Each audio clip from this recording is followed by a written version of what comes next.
ఆయన బేకరీలో రేప్ జరిగిందని, కాబట్టి అతని మీదనే ఎఫ్ఐఆర్ నమోదు చేశారు. ఇది కేసు నడిచింది. తర్వాత మొయిద్ ఖాన్కి చాలా కాలం బెయిల్ కూడా ఇవ్వలేదు. బాధితురాలు గర్భవతి అయింది. మొయిద్ ఖాన్ చేసిన డిమాండ్ ఏంటంటే అప్పుడు ఆ అమ్మాయికి DNA టెస్ట్ చేయించండి. మొయిద్ ఖాన్ పిల్లలు భార్య పిల్లలు కూడా అదే డిమాండ్ చేశారు. మొయిద్ ఖాన్కు ఆ అమ్మాయికి DNA టెస్ట్ చేయించండి, నిజమా కాదా అని తేలితే కేసు పెట్టండి ఎఫ్ఐఆర్. కానీ DNA టెస్ట్ అప్పుడు చేయించలేదు. ముందు ఎఫ్ఐఆర్ బుక్ చేశారు. ఎఫ్ఐఆర్ బుక్ చేసిన తర్వాత దేశవ్యాప్తంగా నేషనల్ మీడియా ముఖ్యంగా మొయిద్ ఖాన్ పోక్సో చట్టం కింద, సహజంగానే ఇది పోక్సో చట్టం కింద వస్తుంది, పోక్సో చట్టం కింద కేసు నమోదైంది.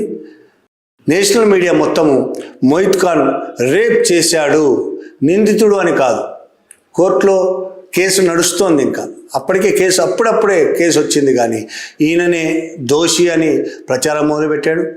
అయోధ్యలో బీజేపీ RSS నాయకులు అదే ప్రచారం చేశారు. దేశవ్యాప్తంగా కూడా బీజేపీ నాయకులు అదేవిధంగా ప్రచారం చేశారు.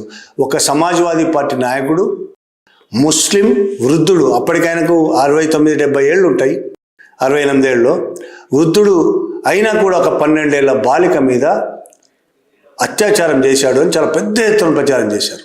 రాజు అనే పేరు పక్కన పెట్టేశారు. ఆ కేసులో ఉన్న 2వ నిందితుడిగా చేర్చిన వీళ్ళు రాజు అనే పేరును పక్కన పెట్టేశారు. ఆయన మీద దుష్ప్రచారం చేసి వ్యక్తిత్వ హననానికి పాల్పడడంతో అతని పిల్లలు, కూతురు, ఇతర పిల్లలు కూడా కాలేజీకి స్కూళ్ళకు వెళ్ళడానికి కూడా భయపడే పరిస్థితి. స్కూళ్ళకు కాలేజీకి వెళ్ళిన అందరూ చీదరించుకునేవాళ్ళని, మీరు రేపిస్ట్ కూతురు అని, రేపిస్ట్ పిల్లలు అని చాలా అసహ్యంగా మాట్లాడేవాళ్ళు. వాళ్ళు రోడ్డు మీదకి ఎక్కి మాట్లాడడానికి కూడా, రోడ్డు మీదకి రావడానికి కూడా భయపడే పరిస్థితి ఉంది. ఇక్కడితో ఆగలేదు. యోగి ప్రభుత్వం బుల్డోజర్లు తీసుకొచ్చి అతని బేకరీని, షాపింగ్ కాంప్లెక్స్ను కూల్చేసింది. వాళ్ళ బతుకు తెరువుకు సంబంధించిన సమస్య. బేకరీలో వ్యాపారం చేస్తాడు, దాంతోనే వాళ్ళు బతుకుతారు, దాన్ని కూల్చేశారు.